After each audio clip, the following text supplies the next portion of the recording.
લક્ષ્ય ન્યૂઝ, એક નજર, એક લક્ષ્ય. સુરેન્દ્રનગર જિલ્લા કક્ષાના 2 દિવસીય કલા મહાકુંભ કાર્યક્રમનો પ્રારંભ કરાવતા નાયબ મુખ્ય દંડક જગદીશ મકવાણા. આ કલા મહાકુંભ એ આપણી કલા અને સંસ્કૃતિને પુનર્જીવિત કરવા માટેનો એક સરાહનીય પ્રયાસ. આ સ્પર્ધા માત્ર સ્પર્ધા ન રહેતા આપણી કલાઓ માટેનું એક મહત્વ પર્વ બની રહ્યું છે.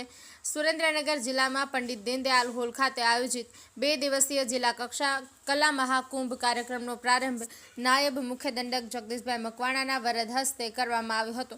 આ પ્રસંગે નાયબ મુખ્ય દંડક જગદીશભાઈ મકવાણાએ રાજ્ય સરકાર દ્વારા કલા અને સંસ્કૃતિને પ્રોત્સાહન આપવા માટે થઈ રહેલા પ્રયાસોની સરાહના કરતા જણાવ્યું હતું કે આપણું સાંસ્કૃતિક વારસો લુપ્ત થઈ રહ્યો છે. વાંસળી, મોરલી અને શંખ જેવી કલાઓનો ફરીથી જીવંત કરવી ખૂબ જરૂરી છે.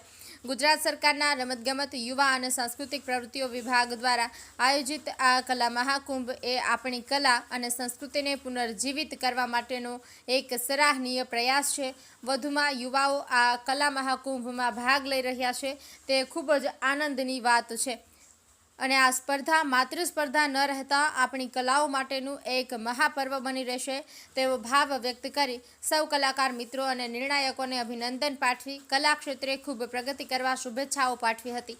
અત્રે ઉલ્લેખનીય છે કે રમતગમત, યુવા અને સાંસ્કૃતિક પ્રવૃત્તિઓ વિભાગ, ગુજરાત સરકાર, કમિશનર યુવક સેવા અને સાંસ્કૃતિક પ્રવૃત્તિઓ ગાંધીનગર દ્વારા આયોજિત અને જિલ્લા યુવા અને સાંસ્કૃતિક પ્રવૃત્તિઓની કચેરી સુરેન્દ્રનગર દ્વારા જિલ્લા કક્ષા કલા મહાકુંભનું આયોજન કરવામાં આવ્યું છે.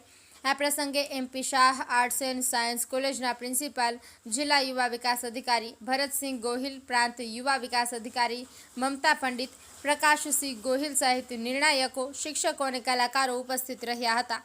બ્રિજેશ ત્રિવેદી, સુરેન્દ્રનગર.